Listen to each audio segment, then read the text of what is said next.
आज 16 अक्टूबर रविवार 2022 है और संगोष्ठी का जो नाम है वो है प्रणामी संगोष्ठी, जिसके अंतर्गत धर्म विषयक मूलतः समाज या धर्म विषयक चर्चा का ऐसा उद्देश्य रखा है। संयोजक महोदय ने श्री प्रणामी पंचायत के तत्वावधान में श्री कृष्ण प्रणामी मंदिर आदर्श नगर जयपुर आज की संगोष्ठी का विषय बड़े ही हम अगर यदि ध्यान से सुनेंगे तो उसके विषय में मूल में हम प्रवेश करने में अपेक्षाकृत अधिक सक्षम हो पाएंगे। संगोष्ठी का विषय है आज संयोजक महोदय ने जो दिया, धर्म को किस रूप में समझें, धर्म को किस रूप में समझें और जीवन में कैसे अपनाएं। एक ही संगोष्ठी के दो विषय हैं। धर्म को किस रूप में समझें एक पार्ट और दूसरा है जीवन में कैसे अपनाएं। या यूं कह सकते हैं कि धर्म का शास्त्रीय तात्विक दार्शनिक पक्ष एक बात और दूसरा हो जाएगा धर्म का व्यावहारिक लौकिक पक्ष। दोनों ही बातें पूर्व या उत्तर, पर या पूर्व, आगे या पीछे, पहले या बाद में, या जो सरल शब्दों में यदि इसको जो संसार में सभी माता पिता या गुरुजन या वरिष्ठ जन कहते रहते हैं क्या कि जो कहा वो करें, जो पढ़े सुने उसे जीवन में लाएं। ये आज की गोष्ठी का विषय है। जो कहा वो करें। कहा क्या? धर्म को किस रूप में समझें और दूसरा उसे करें, उसे जीवन में अपनाएं। तो ये दूसरा पक्ष हो गया। यहां एक बात बहुत अच्छे से जो हृदयंगम करनी है वह क्या है कि उपरोक्त आज का जो विषय है इसका जो प्रथम या पूर्व भाग है वास्तव में वह भाग उत्तर भाग से अपेक्षाकृत अधिक महत्वपूर्ण है। क्यों? यद्यपि दिखता ऐसे है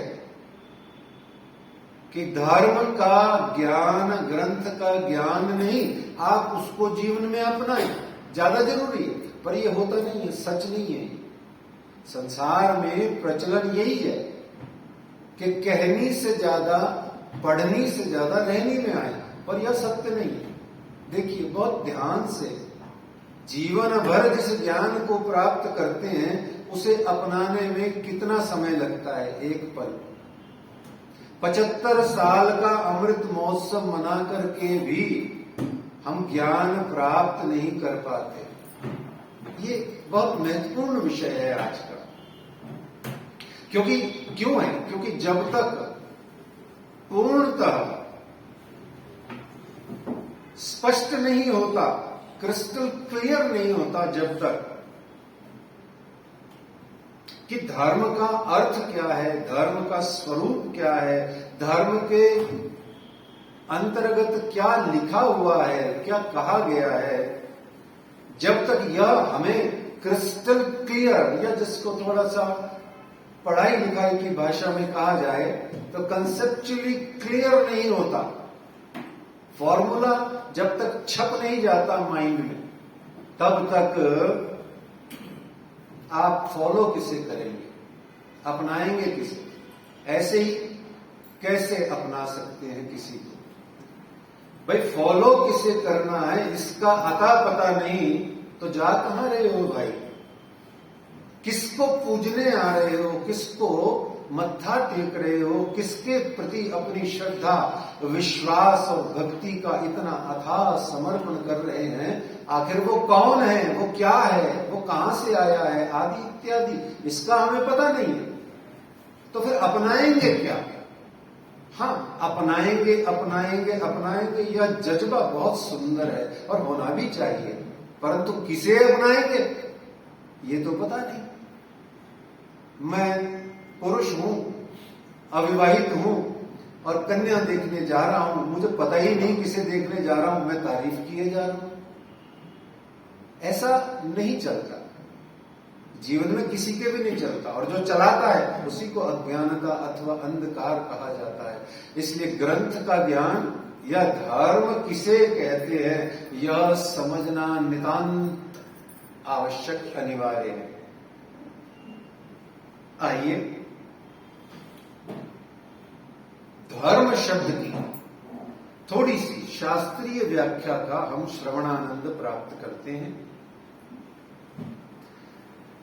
करोड़ों सालों से भारतीय ऋषि मनीषियों ने, पुराण पुरुषों ने, ब्रह्म ऋषियों ने, राज ऋषियों ने इस धर्म शब्द की व्याख्या करने का सतत, निरंतर, दीर्घकालिक, आज तक, अभी तक प्रयास हो रहा है, कर रहे हैं। परंतु यह करोड़ों बुद्धियों के भी बस का विषय नहीं है कि कैसे करके धर्म को परिभाषित कर ही दिया जाए, या कोई ऐसा नहीं है जो धर्म को पूर्णतः परिभाषित कर पाया हो। बहुत व्यापक शब्द है धर्म। संस्कृत का शब्द है धर्म और ध्री धातु से निष्पत्ति होती है। संस्कृत एक ऐसा भाषा है, वैज्ञानिक भाषा है, जिसमें वर्ण, अक्षर, मात्रा, शब्द, वचन, लिंग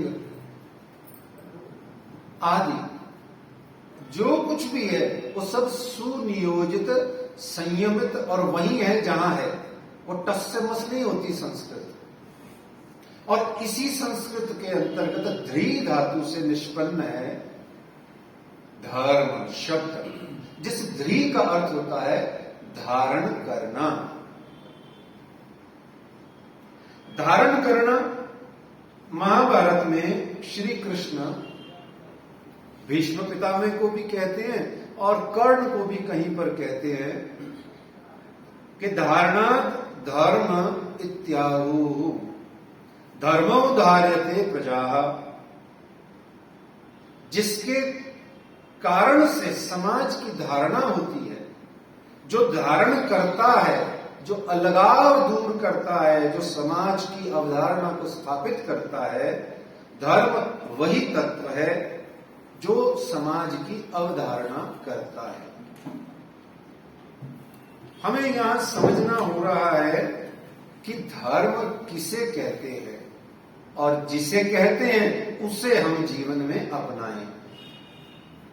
ध्यान रखिए, बहुत ही सुंदरता से, स्पष्टता से धर्म को समझना बहुत आवश्यक है। और आज की गोष्ठी का यह जो विषय है ये बहुत ही सुंदर है, क्योंकि यही विषय सनातन विषय है। ये कभी पुराना ही नहीं हुआ, चिर नूतन, सदा नवनीत विषय है। ये कभी पुराना हो ही नहीं सकता, क्योंकि इसको पूर्णतः परिभाषित किया ही नहीं जा सकता, और ये सदा सर्वदा उन्नत होता रहता है, प्रगतिशील है। तो जो प्रगतिशील है उसमें सैचुरेशन पॉइंट आता ही नहीं है, क्योंकि कोई इसको पूरा प्राप्त नहीं कर पाता। तो धर्म की अवधारणा या संकल्पना, बहुत ही अच्छी बात कि भारत में हिंदुओं द्वारा सनातन वैदिक ग्रंथों में, सनातन वैदिक ऋषियों द्वारा धर्म की संकल्पना करी गई है पूरे विश्व के अंदर में आज तक।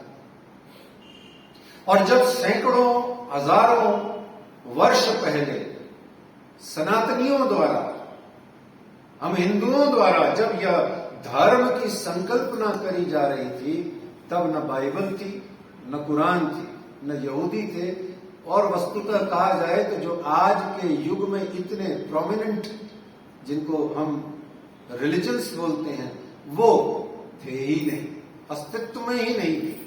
जब सारा संसार विश्व का, भारत के अतिरिक्त, जब जंगलों में आदिवासियों का जीवन व्यतीत कर रहा था, आग, पानी और पहिए का भी जिनको उपयोग प्रॉपर नहीं आता था, तब भारतवर्ष में धर्म की संकल्पना करी गई थी।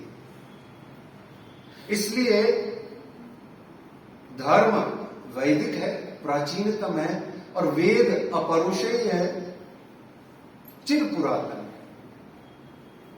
और धर्म शब्द का संस्कृत या हिंदी, भारतीय भाषा के अतिरिक्त किसी भी और भाषा में समतुल्य शब्द उपलब्ध नहीं है। पर्यायवाची, समानार्थी तो क्या, पर्यायवाची और समानार्थी की तो छोड़ दीजिए, धर्म शब्द के तुल्य, पैरेलल, या उसको थोड़ा सा भी कंपेयर करके बताने वाला शब्द भी अन्य किसी भाषा में नहीं है।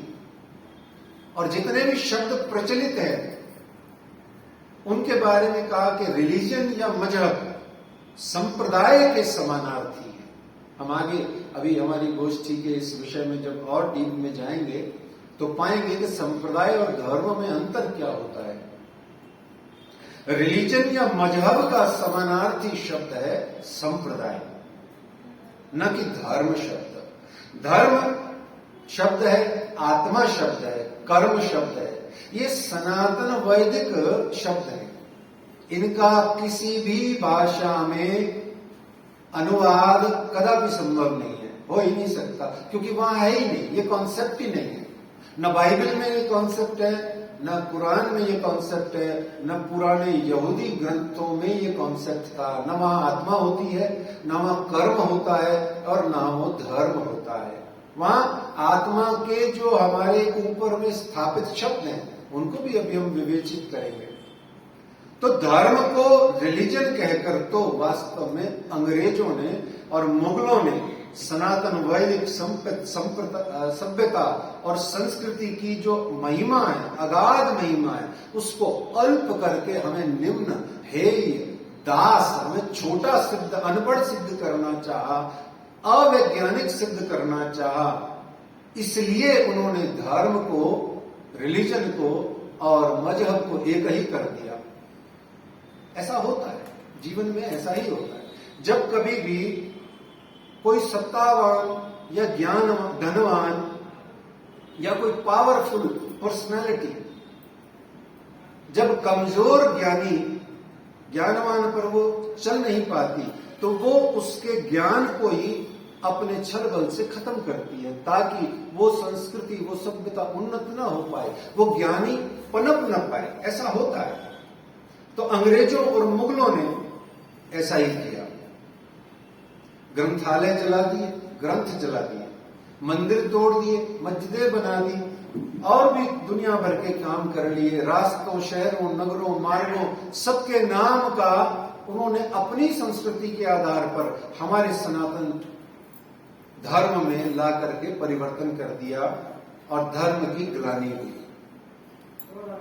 इसलिए वर्तमान में जिस चीज को धर्म कहा जा रहा है, या तो संविधान में भी जिसे धर्म कह के स्थापित ही कर दिया गया है, वास्तव में वो धर्म नहीं है। बहुत सूक्ष्मता से चिंतन करना चाहिए कि धार्मिक, सामाजिक कानून व्यवस्था या संविधान या परिषद या रिलीजन है, न कि शुद्ध धर्म। संविधान में जो धर्म है वो धर्म नहीं है, वो सामाजिक व्यवस्था है, एक कानून है। निसंदेह हिंदू धर्म में भी धर्म को एक व्यवस्था या पद्धति के रूप में कहा गया है, परंतु धर्म का क्या सिर्फ इतना सा ही संकुचित अर्थ है कि जो सारी सृष्टि, ब्रह्मांड, ईश्वर को भी धारण करे धर्म।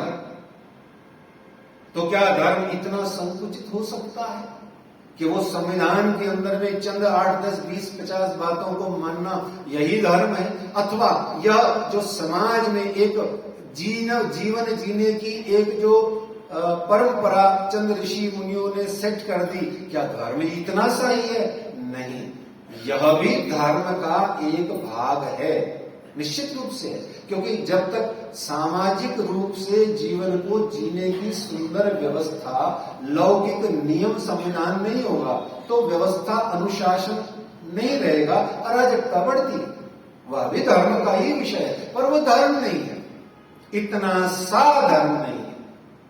बहुत ही सूक्ष्म और गहराई तक पहुंचने की बातें हैं। तो फिर धर्म क्या है, इसे क्या कहा जाए और कैसे समझा जाए, बहुत ज्यादा डिटेल में तो जा नहीं सकते हैं। एक तो धर्म के बाद में आचरण का अथवा अपनाएं कैसे का भी विषय थोड़ा सा देखना है, और दूसरा समय की अपनी बहुत प्यारी मर्यादा होती है। धर्म को मनुस्मृति या रामायण या वेदों में या उपनिषदों में या अन्य सभी धर्म ग्रंथों में, या जिसको सामान्य शब्दों में कहा जाए कि धर्मानुरूप जीवन जीना क्या है, धर्मानुरूप जीवन का जीने का संविधान क्या है, तो कहा गया कि क्या है हिंदू जीवन, क्या है हिंदू धार्मिक जीवन। तो शुरू किया गया कि मनुष्य और पशु से प्रारंभ किया गया।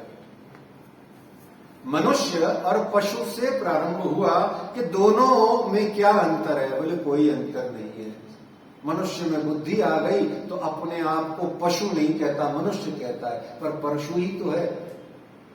बचपन में 9वीं क्लास में पढ़ाया गया था, मनुष्य एक सामाजिक प्राणी होता है। अब यहां भी वो खेल खेल गया, प्राणी नहीं होता, पशु होता है। पशु और प्राणी में क्या अंतर होता है ना? Man is a social animal. Animal का हिंदी क्या होता है? प्राणी होता है, पशु भी होता है। तो कहने का मतलब मनुष्य और पशु में क्या अंतर होता है, शास्त्र या धर्म यहां से समझाया जाता है और यहीं से अपनाने के लिए कहा जाता है। समझाना और अपनाना simultaneously on the same track चलते हैं दोनों। ये नदी के भीतर में पानी कैसे चलेगा? दो किनारों के बीच में।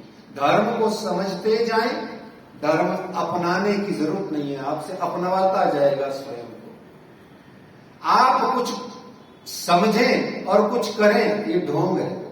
आप कुछ समझें, पढ़ें, बूझे, जाने, प्यार करें और सेवा नहीं करें तो ढोंग है। ध्यान से समझिएगा। जिससे प्यार हो गया उसकी सेवा अपने आप करोगे। तो धर्म समझ में आ गया, अपनाने में कोई टेंशन ही नहीं करनी है आपको, काम तो कुछ करना ही नहीं है। कुर्ते पे दाग है, अपने आप उतार के दूसरा पहन के आओगे, जरूरत ही नहीं पड़ेगी। तो मनुष्य और पशु में 4 कार्य होते हैं कॉमन: आहार, निद्रा, भय, मैथुन। भोजन करता है पशु, मनुष्य भी करता है। निद्रा लेता है पशु, मनुष्य भी लेता है। भयभीत रहता है हर चीज से, तो पशु भी रहता है, मनुष्य भी रहता है। बस पशु और मनुष्य के भयों में बहुत अंतर है। मनुष्य को भय है, फ्रिज में आटा रखा है, सुबह खराब हो जाएगा। पशु के पास फ्रिज ही नहीं होता है ना? और ऐसे ही पशु भी मैथुनी संस्कृति को, मैथुनी सृष्टि को अपनाता है और मनुष्य भी अपनाता है। अंतर क्या है? तो शास्त्रों ने कहा अंतर है बुद्धि।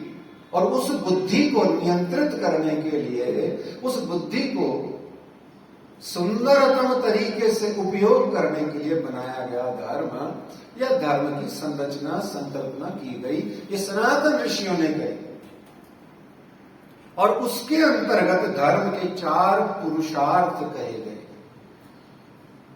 आप सबको पता है, धर्म, अर्थ, काम और मोक्ष। पहला धर्म, दूसरा अर्थ, तीसरा काम और चौथा मोक्ष। देखिए, सबसे पहला पुरुषार्थ धर्म को कहा गया और अंतिम पुरुषार्थ मोक्ष को कहा गया। बीच में कहा गया काम और अर्थ, अर्थ और काम।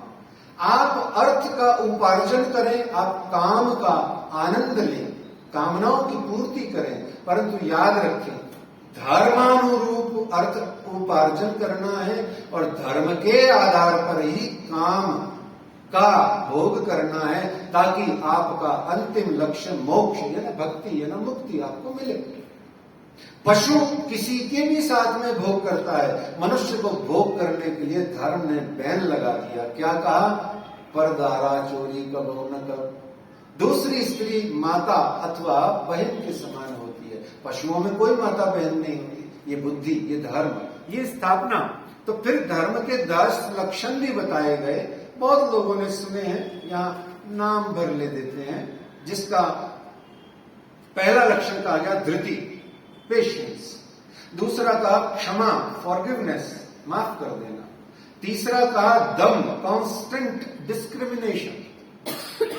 और चौथा कहा गया अस्तेय, नॉन स्टीलिंग, चोरी नहीं करना। और पांचवा कहा गया शौच, यानी purity of mind and purity of body. इंद्रिय निग्रह, कंट्रोल ऑफ सेंसेस, अपनी इंद्रियों को कंट्रोल में रखना। और फिर कहा गया धी, धी का अर्थ होता है राइटियसनेस, सीधा, सहीपना, सीधी सीधी बात, करेक्टनेस। और विद्या कहा गया 8वां, जिसको कहा गया नॉलेज। हालांकि नॉलेज वर्ड एप्रोप्रिएट नहीं है विद्या का, पर फिर भी काम चलाना है तो कुछ तो कहना पड़ता है। इसी तरीके से सत्य, ट्रुथ। और 10वां कहा गया अक्रोध, यानी गिविंग अप एंगर, क्रोध का त्याग करना। क्रोध बुद्धि भ्रष्ट करता है, धर्म का नाश करता है। तो धर्म की कसौटी और परख क्या है, धर्म क्या है, यहां 2 बातें कही गई। यतो अभ्युदय निश्रेयस सिद्धि सधर्म।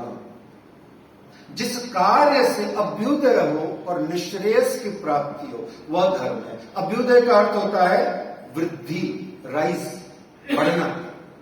और निश्रेयस कहते हैं मोक्ष को या भक्ति को। तो धर्म किसे कहा गया? यतो अभ्युदय निश्रेयस सिद्धि सधर्म। और धर्म का सार क्या कहा गया? बस यही धर्म का सार सुने और सुनकर उसे धारण करें। तो कहा श्रूयताम धर्म सर्वस्वम श्रुत्वा चाप्यवधार्यताम। बहुत प्रेम से धर्म का सार सुनने की आवश्यकता है। ये धर्म का सार है। धर्म क्या है? व्यापक है। क्या सार है? कि जो अपने को अच्छा ना लगे वैसा आचरण दूसरों के साथ नहीं करना चाहिए। यह धर्म है। कहते हैं श्रूयताम धर्म सर्वस्वम। श्रूयताम यानी सुनिए, धर्म सर्वस्वम यानी धर्म का सब कुछ। क्या? कि श्रुत्वा चाप्यवधार्यताम, कि जो तुमको अच्छा ना लगे वो तुम दूसरों के साथ ना करें। इतना ही नहीं, दूसरा फिर कहा कि यदात्मनि चेत तत्परस्यापि चिंतयेत, कि जो तुम अपने लिए करना चाहते हो वो तुम दूसरों के लिए भी चाहो, मांगो। ये 2 धर्म है। धर्म का यही सार है। क्या? एक, जो अपने को अच्छा ना लगे वो दूसरों के लिए ना करो। आपको निंदा अच्छी नहीं लगती, सुननी, करवानी अपनी, तो दूसरों की भी ना कीजिए। आपको क्रिटिसिज्म अपना अच्छा नहीं लगता होता हुआ देख के, आपको देख के कोई निगेटिविज्म या नेगेटिविटी या कोई नकारात्मक कोई भी भाव दे, आपको अच्छा नहीं लगता, किसी को भी नहीं लगता, तो हमें भी नहीं देना चाहिए दूसरे को। हो गया धर्म स्थापित। और फिर मुझे यह सुख मिले, मुझे यह शांति मिले, मुझे यह ज्ञान मिले, मुझे वह दौलत मिले, मुझे वह प्रसिद्धि मिले, तो भैया दूसरे के लिए पहले चाहे। इस बात को धर्म का सार कहा गया। ये सनातन हिंदू धर्म के अंतर्गत व्यवस्था है, बड़ी प्यारी। अन्यत्र है अल्प मात्रा में, पर इतनी उदार चरिता नाम तू वसुधैव कुटुंबकम की जो भावना है वो भारत में ही है। तो अधर्म की और धर्म की सरल समझ देते हुए बाबा तुलसीदास जी ने बड़ी प्यारी बात कही, बहुत ही सुंदर, सिंपल। बस यूं कह दी जैसे यहां थी, कह दी। क्या? कि बोले परहित सरिस धर्म नहीं भाई। धर्म क्या है? बोले परहित सरस धर्म नहीं भाई। परहित, दूसरे के हित साधने के समान कोई धर्म नहीं, और पर पीड़ा सम नहीं अधमाई। और अधर्म क्या है? बोले दूसरे को दुख देना अधर्म है। दुख कैसा ही हो, लोग चाहे वो शारीरिक हो चाहे वो मानसिक, वो दुख है। और हमारे सनातन वैदिक धर्म ग्रंथों में, सभी धर्म ग्रंथों में घोषणा करी गई कि धर्मो रक्षति रक्षितः। हम धर्म की रक्षा करेंगे तो वो जो रक्षा किया हुआ जीवित धर्म है वो हमारी रक्षा करेगा। मरा हुआ धर्म कभी किसी को जीवंतता नहीं दे सकता। चेतनता वही देगा जो स्वयं चेतन होगा। इसलिए हम अपने धर्म को जीवित रखें। तो हिंदू धर्म में धर्म शब्द का उपयोग कहीं कहीं मानव धर्म के उच्चतम आदर्श को भी लिया गया है। और फिर हमारे इसी हिंदू धर्म में पुनः आगे चलें तो बहुत सारे संप्रदाय हुए। आज लगभग पूरे विश्व में हिंदू धर्म के अंतर्गत 650 से भी अधिक संप्रदाय हैं। 3 महत्वपूर्ण शब्द धर्म में समझने योग्य हैं। एक धर्म, दूसरा अध्यात्म और तीसरा दर्शन। ये बहुत कंफ्यूजन है, हम सब में ये कंफ्यूजन है। क्यों? क्योंकि हम प्रारंभ से ज्ञान को उपेक्षित करते हुए आ रहे हैं। ये हमारा कुछ एक अल्प भाग्य ही कहेंगे, किसी का दोष न कह पाएंगे। ये दैव का ही कुछ ऐसा प्रतिकूलता है कि सनातन संस्कृति पिछले 1000 वर्षों से ज्ञान को उपेक्षित करती हुई आ रही है। तो धर्म है व्यापक सोच। अध्यात्म क्या है? बोले निजी आत्मा और परमात्मा के मिलन के मार्ग को या पद्धति को अध्यात्म कहते हैं। और दर्शन क्या है? यह भारत की संस्कृति सभ्यता के अंतर्गत जो ज्ञान की परंपरा है उसमें लगभग 9 दर्शन मुख्य कहे गए, 6 आस्तिक और 3 नास्तिक। तो दर्शन तो न ले में हम अभी अपना विषय है, लेकिन हाँ अध्यात्म और धर्म को हल्का सा हम समझेंगे तो समझ में आएगा कि हम आज क्या कर रहे हैं और कैसे अपनाना चाहिए और क्या अपनाना चाहिए। तो धर्म अध्यात्म शब्द को जोड़ना ही गलत है। बहुत ध्यान से सुनिएगा, 3 शब्दों का मिश्रण नहीं करना चाहिए। धर्म, अध्यात्म और संप्रदाय तीनों अलग है। संप्रदाय को अभी हम जान गए, संप्रदाय अलग होता है, धर्म अलग होता है और अध्यात्म पूर्णतः अलग होता है। अध्यात्म निजी विषय है, इंडिविजुअल है, वो सिर्फ आत्मा से संबंधित है। अधिआत्म, आत्मा को जिसने अपने अधिकार में, अपने अधिकरण में ले रखा है वो अध्यात्म है। और जो धर्म है वो एक व्यापक सोच, द्रि धातु से बना है, जिसने जैसे वैसे तो अर्थ द्रि धातु का होता है धारण करना, परंतु यहां भी संकुचित सोच हमें छोड़ती नहीं है। यहां भी हम मनुष्य अहंकार से ग्रसित होकर कह देते हैं मैंने जिसको धारण किया हुआ है वो धर्म है। अरे भैया तू कौन है? वस्तुतः जिसने तुझको धारण किया हुआ है वो धर्म है। इतना सा अंतर है। मैंने जिसको धारण किया वो धर्म है, फिर तू तो धर्म से बड़ा हो गया भाई। वस्तुतः यह नहीं है। और धर्म तो इतना व्यापक है कि उसने समूचे ब्रह्मांड सृष्टि ईश्वर तक को धारण किया हुआ है। धर्म तो सर्वोपरि कहा गया। तो आज 650 संप्रदायों में ये वर्तमान में हिंदू धर्म का बड़ा ही दुर्भाग्य है कि हम इसका अंतर भी नहीं जान पाते। और इसी तरीके से श्री निजानंद संप्रदाय या प्रणामी संप्रदाय एक संप्रदाय है। यहां भी हम लाड और प्यार के और अपनी प्रेम के पोजीशन में भूल जाते हैं और न जाने कब किस वक्त इसको हम प्रणामी धर्म कह देते हैं। वस्तुतः धर्म नहीं है, ये धर्म हो ही नहीं सकता और है भी नहीं। और श्री मुखवाणी के अंतर्गत भी स्पष्ट शब्दों में हरिद्वार प्रसंग में महामती श्री इंद्रावती जी ने स्पष्ट किया कि श्री निजानंद है संप्रदा, सदगुरुदेव चंद्र जी महाराज ने प्रकट करी। एक सिंपल सी बात है। तो इस तरीके से न जाने किस घड़ी में प्रणामी संप्रदाय बन गया और उसको धर्म भी कह दिया और आज धर्म के नाम के जयकारे भी लगा देते हैं। तो आज हम यहाँ बैठे हुए में भी और जो उतने सारे 20 लाख प्रणामी भारतवर्ष में, उनको भी बेचारों को सबको कंफ्यूजन है। हिंदू धर्म का नाम आते ही भाग जाते हैं। वो कहते हैं नहीं नहीं, हमारा प्रणामी धर्म है, हिंदू हिंदू कुछ नहीं होता, मुसलमान कुछ नहीं होता, वो कुछ नहीं होता, हम प्रणामी है, अलग ही धर्म है हमारा। हो नहीं सकता, पॉसिबल नहीं है। ये इसलिए नहीं समझ में आता क्योंकि ज्ञान का प्रचार प्रसार प्रारंभ से नहीं किया जाता, कोई बात नहीं। और इसी तरीके से फिर चोट पड़ी हुई है सिखों में भी। सिख भी एक पंथ है और बौद्ध भी क्या है, कोई धर्म नहीं है, जैन भी कोई धर्म नहीं, ये सब राजनीति से प्रेरित संवैधानिक धर्म है जो अभी अभी बने हैं, सब 30, 40, 80 साल पहले। तो इस तरीके से ये मत पंथ है। संप्रदाय किसे कहते हैं? उपासना पूजा पद्धति को संप्रदाय कहते हैं। धर्म के अंतर्गत अनेक संप्रदाय हैं और अनेक संप्रदायों की अपनी अपनी पूजा पद्धति है, उनका अपना अपना मत सिद्धांत है, दर्शन है, ग्रंथ है, गुरु हैं उनके। और संप्रदायों में भिन्नता हो सकती है, होती ही है, होगी ही, लेकिन धर्म में कोई विविधता होने के बावजूद भी मतैक्यता का कोई अभाव नहीं होता। धर्म एक होता है।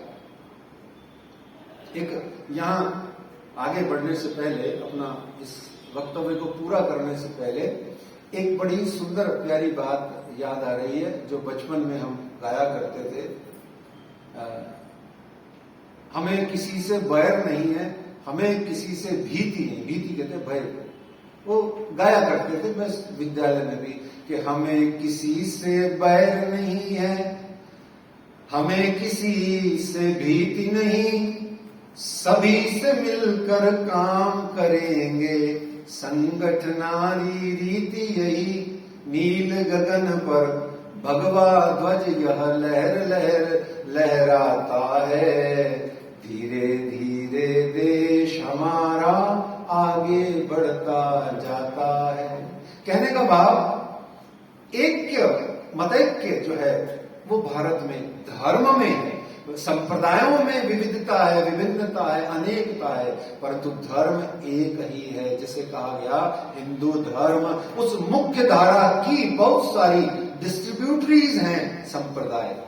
नदी एक है, एक ही गंगा है, उस गंगा में न जाने कौन कौन आके मिलता है और न जाने कितनी ही गंगा से कितनी ही डिस्ट्रीब्यूटरीज फैल जाती हैं, पर गंगा एक ही है, धर्म एक है। तो इस तरीके से धर्म को बहुत सिंपल सा यहाँ समझने का बात है कि धर्म को जीवन में कैसे अपनाएं। तो धर्म के अंतर्गत जो अनेक संप्रदाय हैं, वो संप्रदाय जीवन में अपनाने के लिए धर्म बना हुआ है। धर्म को अपनाना है संप्रदायों में दीक्षित होकर के। तो उस संप्रदाय के अपने अपने गुरु हैं, अपने अपने ग्रंथ हैं, अपने अपने दर्शन हैं, पूजा पद्धति हैं। भारत में इतने संप्रदाय हैं,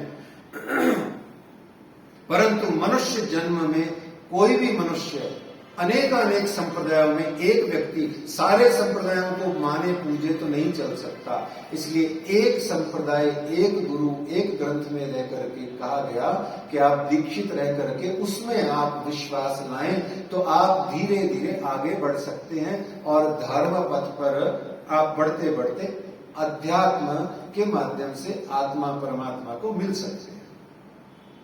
धर्म व्यापक जीवन शैली का नाम है, धर्म सभ्यता संस्कृति और सेतु का नाम है, अध्यात्म निजी मार्ग है आत्मा से परमात्मा का मिलने का। ये वो संप्रदाय में आपको अध्यात्म मिलेगा, धर्म में अध्यात्म नहीं मिलेगा। लोग कितनी बार ये दोनों शब्दों का एक ही जगह प्रयोग करते हैं, बहुत ध्यान रखने की जरूरत है।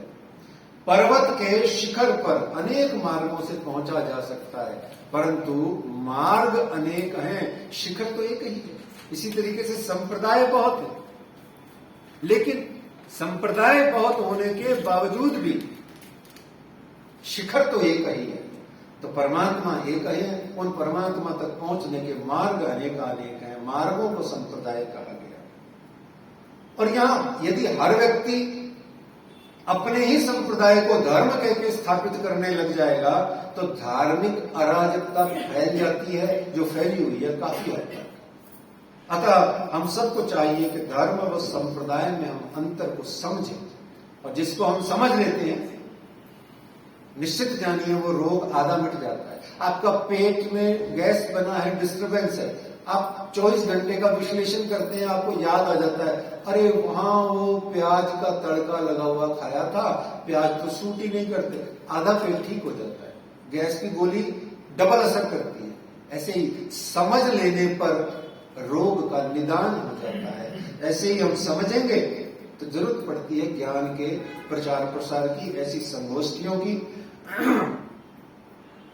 तो इस तरीके से बहुत अधिक संभवतः समय हो गया है, तो बहुत अधिक आगे न कह करके बस इसको समअप करते हैं कि संप्रदाय में 3 शब्दों का महत्व होता है। उन 3 शब्दों को भी संक्षेप में ले लेते हैं, बहुत सूक्ष्मता से और सजगता से श्रवण करें। जीव, माया और परमात्मा। जीव, माया और परमात्मा। यूं भी मेरा स्वयं का मुझ व्यक्तिगत बात है कि मेरा जो मूल इंटरेस्टेड या फेवरेट सब्जेक्ट जिसे बोलते हैं वो ये है, परंतु यहां मुझे इसको सिर्फ 3 लाइनों में ही बोलना है। जीव, माया और परमात्मा, ये 3 शब्द हैं। जीव और माया दोनों परमात्मा की जाई है, परमात्मा द्वारा उत्पन्न है। जीव भी और माया भी, और दोनों ही अनादि।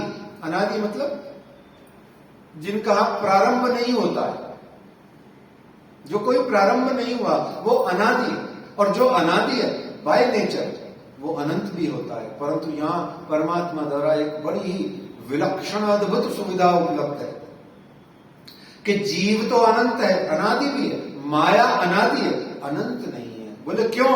बोले जीव जिस पल चाहे इस माया की अनंतता को स्टॉप कर सकता है। बोले कैसे? बोले बस दल बदल ले राजनीतियों की तरह। वो क्या? बोले जीव जो माया को पकड़ के बैठा है, माया को छोड़ दे, परमात्मा को पकड़ ले, तो माया की अनंतता का जय सिया राम हो जाता है। तो जीव, माया और परमात्मा अध्यात्म के अंतर्गत यानी संप्रदाय के अंतर्गत अध्यात्म की उपलब्धि के लिए ये 3 ही शब्द हैं। और ये प्रणाली संप्रदाय या निजानंद संप्रदाय में नहीं है, सनातन हिंदू धर्म के 650 संप्रदायों में ये ही 3 शब्द चलते हैं, जीव, माया, परमात्मा। तो बोले जीव परमात्मा को पकड़ेगा कैसे? बोले बहुत सिंपल, सभी धर्म ग्रंथों में, गुरुओं में यही ज्ञान देते हैं कि दैवी योषा गुणमयी मम माया दुरत्तया मामेव ये प्रपद्यन्ते मायाम एताम तरन्ति ते। तो कहा दैवी योषा गुणमयी, कि यद्यपि ये मेरी माया जो है ये बड़ी त्रिगुणमयी है। दैवी योषा गुणमयी मम माया दुरत्तया, भगवान कहते हैं मम माया दुरत्तया। दुरत्तया का मतलब दुस्तर, यानी कि जिसे उलांगा न जा सके, जिसको इधर से उधर न जाया जा सके। तो दैवी योषा गुणमयी मम माया दुरत्तया मामेव ये प्रपद्यन्ते माया में तरन्ति ते। लेकिन जो मुझको पकड़ लेते हैं वो माया से तर जाते हैं। सभी संप्रदायों में अपने अपने संप्रदाय के सिद्धांत, दर्शन, प्रिंसिपल्स के हिसाब से ये बात कही जाती है। सोई श्री निजानंद संप्रदाय है या अन्य कोई भी संप्रदाय हो, बस यहां इतना सा समझना है कि अपने अपने संप्रदाय में रहें, सबका मान सम्मान करें। इस संसार में कोई भी संप्रदाय छोटा बड़ा नहीं है, कुछ भी ऊंचा नीचा नहीं है, कोई सर्वोपरि नहीं है, कोई सर्वोच्च नहीं है, कुछ भी नहीं है। हाँ, हमारा मोह, हमारी ममता, हमारा प्यार, हमारा विश्वास, हमारा ईमान बोलता है कि मैं जिस संप्रदाय में हूं इससे ऊंचा कुछ नहीं है। तो अच्छी बात है, पर वो निजी रखें, उसको सार्वजनिक नहीं करें, दूसरे आहत नहीं हो हमारी भावना, उसके लिए दुर्भावना ना बने। इसलिए मान सम्मान किसी का भी हम खराब ना करें। यहाँ अंत में स्वामी विवेकानंद जी का एक बहुत ही सुंदर उद्धरण देते हुए आज का वक्तव्य विश्राम, जो उन्होंने प्रथम भाषण में कह करके इंटरनेशनल फिगर बन गए थे विवेकानंद जी, उसमें उन्होंने बहुत सी बातें कही। 7 या 6 मिनट का वो उद्घोष था, उद्बोधन था। उसमें उन्होंने उपनिषदों में न्याय व्यवस्था की वर्णन है, उसमें उन्होंने कूप मंडूक न्याय का एक स्टोरी सुनाया जो उपनिषदों में बहुत ही फेमस है। साधक और बटुक द्वारा, स्टूडेंट्स द्वारा उसको निश्चित रूप से पढ़ा जाता है, रटा जाता है। बहुत ही संक्षेप में 1-2 मेंढक थे, मंडू के ना मेंढक, कुएं पे ना कुआं, है ना, मेंढक दादू। तो दो मेंढक थे, एक कुएं का मेंढक था, एक समुद्र का मेंढक था। समुद्र वाला मेंढक एक दिन गलती से कूदता फांदता अपने चंचल स्वभाव के कारण गुड़गुड़ गुड़गुड़ करता हुआ आया और कुएं में धड़ाम गिर गया। और कुएं में गिरने के तत्काल पश्चात कुएं वाले मेंढक ने उस मेंढक को नीचे से ऊपर देखा। बोले भाई तू कौन? बोले मेंढक। बोले तू कौन? बोले मैं भी मेंढक। बोले तू कहां का मेंढक? बोले मैं समुद्र का मेंढक। बोले ये क्या? बोले कुएं का मेंढक। तो कुएं वाला मेंढक बड़ा अचंभित हुआ, बोले समुद्र क्या होता है? उसने, स्टोरी लंबी है लेकिन आपको समझ में आ जाएगी, मैं इतने से मैं बोल देता हूं। कुएं वाले मेंढक ने एक स्टेप जंप करी और कहा तेरा समुद्र इतना बड़ा होता है? तो घबरा गया वो समुद्र वाला मेंढक, बोले यार मैं इसको क्या समझाऊं। फिर दोबारा कुएं वाले मेंढक ने आधा कुआं छलांग मार के बताया भैया समुद्र इतना बड़ा होता है। उसने कहा भाई, हंसने लग गया समुद्र वाला मेंढक, भाई मैं क्या समझाऊं, मुझे खुद को टेंशन है, मैं खुद ही नहीं समुद्र नाप पाया कभी। तो कुएं वाला मेंढक उकता गया, घबरा गया और अपनी सारी अंदर की पावर लगाकर उसने पूरा कुआं छलांग दिया हिम्मत करके, बोले इससे बड़ा तो कुछ होता ही नहीं। तो समुद्र वाला मेंढक मथा ही ठोकता रह गया। तो ये मैंने थोड़ा ऐसे ही संक्षेप में बड़ा समझाने के लिए बोल दिया। भाव कहने का है कोई भी संप्रदाय में रहे, अपने संप्रदाय का मान सम्मान रखते हुए दूसरे के मान सम्मान को हम कदापि ठेस न पहुंचाएं। अपने आप को कभी भी बड़ा छोटे के भाव से प्रसिद्ध न करें। धर्म को पाना है, संप्रदाय माध्यम है और उपलब्धि अध्यात्म है, परमात्मा है, मोक्ष है, भक्ति है। आज के वक्तव्य को विश्राम, कुछ यदि 2-3 मिनट अधिक हो गए हो तो बहुत बहुत क्षमा। सबको धन्यवाद, सबका आभार।